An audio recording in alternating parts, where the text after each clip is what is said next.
Mga guro at mga mag-aaral, ako muli ang inyong online teacher, Sir Franco, para sa panibagong aralin sa life and career skills.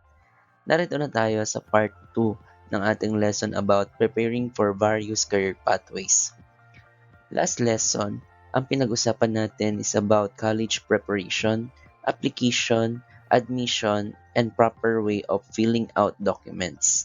Sa lesson na ito, matututuhan naman ninyo kung paano maghanap ng tamang training institutions, paano mag-secure ng documents, at paano maghanda para sa admission assessment. Lahat ay mahalagang hakbang sa pagpasok naman sa middle level skills pathways tulad ng TESDA, training centers at industry programs. Bakit nga bang mahalaga ang pag-usapan ang topic na ito? Hindi lahat ng career ay kailangang dumaan sa 4-year college. Maraming trabaho ang nangangailangan ng middle level skills na maaaring makuha sa training institutions. Kapag handa ka, mas mabilis kang makakapasok sa trabaho, mas magiging handa ka sa tunay na mundo ng trabaho, at mas magiging maayos ang iyong career decisions. Narito ang mga lesson objectives na maaaring gamitin ng mga teacher sa paggawa ng kanilang lesson plan at magiging gabay din natin as we go through this discussion. First, ano nga ba ang middle level skills pathways? Ang middle level skills pathways ay tumutukoy sa mga career tracks na nangangailangan ng specialized skills pero hindi full university degree. Halimbawa, caregiving, welding, IT support, culinary, automotive, at marami pang iba. Kadalasan ito ay nakukuha sa TESDA accredited centers, training institutes o company-based programs. Ang iba pang lesson patungkol sa middle level skills ay napag-aralan natin sa lesson number 3.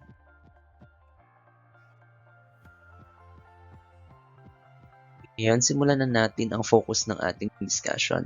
Part 1, Sourcing Training Institutions and Offerings. What are the steps na kailangan mo i-undergo kung ikaw ay magsasource ng training opportunities? First, need assessment.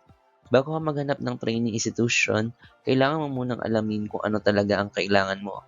Halimbawa, gusto mong magtrabaho sa healthcare. Kailangan mo bang matutong mag-caregiving, medical assisting, o first aid? Ang malinaw na goal ay tutulong sa iyo na pumili ng tamang training. Identify your skills and competencies. Isipin mo ang trabaho na gusto mo sa hinaharap. Ano ang mga skills na kailangan doon? Halimbawa, kung gusto mo maging welder, kailangan mo ng hands-on skills sa welding tools, safety procedures at blueprint reading.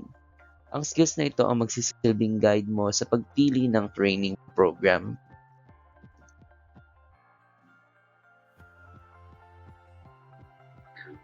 Determine the target audience. Hindi lahat ng training ay para sa lahat.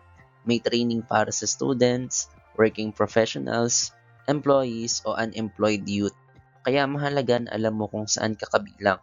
Halimbawa, kung ikaw ay senior high school student, mas angkop sa iyo ang entry-level programs. Kung ikaw ay may trabaho na, mas mabagay sa iyo ang short-term upskilling courses. Set clear learning objectives. Mahalagang malinaw kung ano ang gusto mong matutuhan pagkatapos ng training. Halimbawa, after this training, I want to be a certified in electrical installation and maintenance NC2. Ang malinaw na objective ay tutulong sa iyo na masuri kung ang training ay talagang makakatulong sa iyong career. Now, step 2, budget and resource planning. Establish a budget for training, including your tuition, materials, and travel fees. Consider internal resources versus outsourcing. Hindi lang skills ang dapat isipin, kundi pandi ang gastos. Magkano ang tuition? May dagdag pa para sa uniform, tools, or exam. Kailangan mo rin isaalang-alang kung kakailanganin mong mag-commute o tumira malapit sa training center. Establish a training budget. Halimbawa, may training na nagkakahalaga ng 5,000 pesos pero may scholarship at may isa naman na 20,000 pesos pero mas advanced. Kailangan mong timbangin kung alin ang kaya mong i-budget at alin ang mas makatutulong sa iyong career. Internal resources versus outsourcing. Kung ikaw ay bahagi ng isang school or organization, maaaring may internal training. Kung wala, kailangan mo maghanap ng external training institutions tulad ng TESDA centers. Halimbawa, kung ang school mo ay may partnership sa TESDA, mas madali kang makakapasok sa mga training programs. Step 3. Market research. Search for accredited and reputable training institutions. Compare offerings based on curriculum, duration, delivery mode, online, in-person, or hybrid, and cost. Look for reviews, testimonials, and success stories.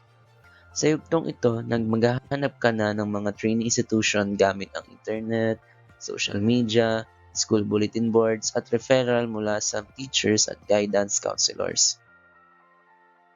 Search for accredited institution. Mahalagang piliin ang accredited at reputable institutions. Halimbawa, ang TESDA Accredited Training Center ay mas may kredibilidad at mas tinatanggap ng employers ang kanilang certificates. Compare offerings. Hindi sapat na may training lang. Kailangan mong ihambing ang curriculum, tagal ng training, delivery mode, at gastos. Halimbawa, may program na 3 months online. May isa naman na 6 months face-to-face na mas hands-on. Reviews and testimonials. Bago ka mag-enroll, magbasa ng reviews at success stories. Kung maraming graduates ang nakahanap agad ng trabaho, magandang indikasyon ito na epektibo ang training program na iyon. Step 4. Evaluation criteria. First, accreditation and certifications are offered. Second, trainer qualifications and experience. 3. Relevance to industry standards or job roles. And 4. Flexibility in scheduling and customization options. Sinusuri mo na ngayon kung alin ang pinakaangkop sa iyo batay sa kalidad, relevance at pagkakataong ibigay sa iyo pagkatapos ng training. Accreditation and certifications. Tanungin, may certificate ba pagkatapos? Kinikilala ba ito ng employers? Halimbawa, ang TESDA NC2 ay malawak na kinikilala sa loob at labas ng bansa. Siyempre, mahalaga ring alamin ang trainer qualifications and experience. Hindi lang ang programa ang mahalaga, kundi pati ang mga trainer. Mas mainam kung ang trainer ay may actual industry experience kaysa pure theoretical lamang ang alam. Course relevance to industry. Siguraduhin na ang tinuturo ay naaayon sa kasalukuyang pangangailangan ng industriya, lalo na sa mas mabilis magbago na job market. Halimbawa, kung IT support ang kukunin mo, dapat updated ang training sa bagong software, systems, at technologies. Flexibility and scheduling. Kung ikaw ay working student o may ibang responsibilidad, mahalaga ang flexible schedule tulad ng night classes, weekend sessions, or self-paced online modules. Step 5. Selection and contracting. First, choose the institution that best meets your criteria. 2. Negotiate terms and finalize contracts or enrollments agreements.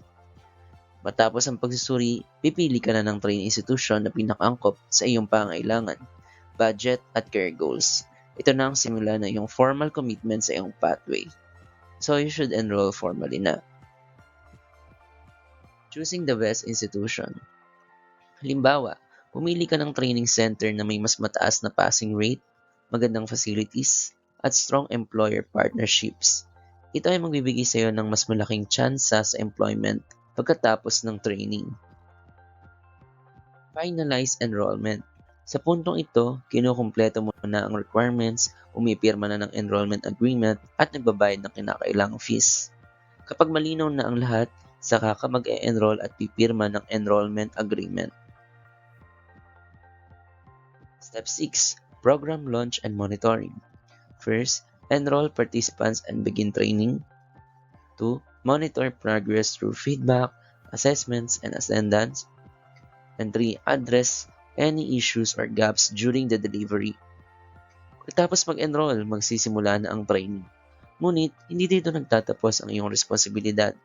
Kailangan mong pantayan ang iyong progress at aktibong makilahok sa training. Monitor progress. May quizzes, practical exams at attendance monitoring. Kapag nahihirapan ka sa isang module, humingi agad ng tulong sa trainer upang hindi ka maiwan. Address issues and gaps. Kung may problema, halimbawa, hindi malinaw ang instructions o kulang ang kagamitan, dapat mo itong ipaalam agad sa training provider. Ang pagiging proactive ay tanda ng pagiging responsible learner. Now, let's proceed to part 2, securing application documents. Ang pag-secure ng documents ay tumutukoy sa formal na pagproseso, paghingi, pagtanggap at pag-iingat ng mga dokumentong kailangan para sa enrollment, accreditation o partnership. Hindi ito basta pagkuha lang. Kailangan itong gawin ng maayos at profesional. First, identify the purpose of your request, whether it's for enrollment, verification, partnership, audit, or accreditation, so you should know which documents to ask for. Halimbawa, mag-enroll ka sa training center at hihingan ka ng proof of accreditation ng institution. Kailangan mong malinaw na sabihin sa request mo na ang dokumento ay gagamit para sa enrollment verification. Step 2. Prepare a formal request letter or email that includes your name, organization, the reason for the request, specific documents needed, and a preferred timeline. Common documents you might request include the institution's certificate of accreditation, program curriculum, trainer credentials, enrollment records, facility compliance certificates, and any legal agreements like a memorandum of agreement. Isipin mo na lang, magsusulat ka ng email. Example, "Good day, I am requesting a copy of your certificate of accreditation for enrollment purposes." Kapag malinaw at magalang yung request, mas mabilis syempre ang magiging tugon nila. Common documents requested. Ang mga dokumentong ito ay nagsisilbing patunay na lehitimo at maayos ang training institution na gusto mong pasukan. Step 3. Follow up professionally. Once the request is sent, follow up politely if there's no response within few days, and offer to clarify your needs if necessary. Kung wala ka pang natatanggap na reply, maaari kang mag-follow up ng magalang na, "Good day, I am following up on my previous request. Thank you." Ang ganitong approach ay nagpapakita ng respeto at professionalism. Step 4. Store and verify documents. When you receive the documents, store them securely in a well-organized digital or physical folder, and verify their authenticity by checking for official seals, signatures, and dates, or by confirming with the issuing authority. Mahalagang nagawin itong proseso na ito.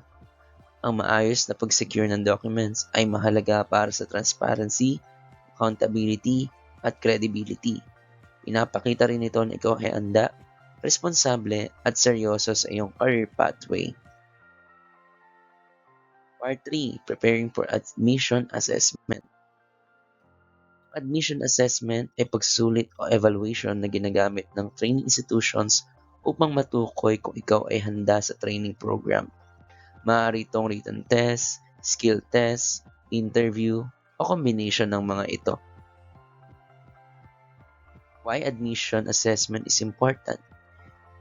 Ang assessment ay hindi para takutin ka, kundi para malaman kung alang level o track ang pinakaangkop sa iyo.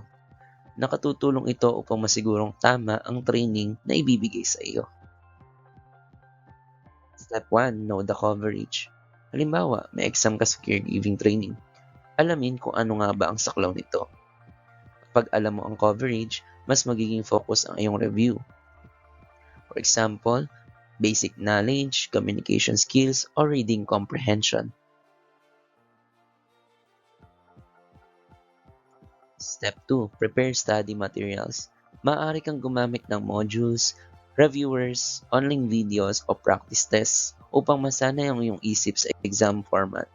Halimbawa, kung may math component ang exam, balikan mo ang mga basic operations and word problem solving. Practice and self-test. Ang practice ay mahalaga upang masanay ka sa pagsagot at malaman kung saang bahagi ka pa kailangan mag-improve.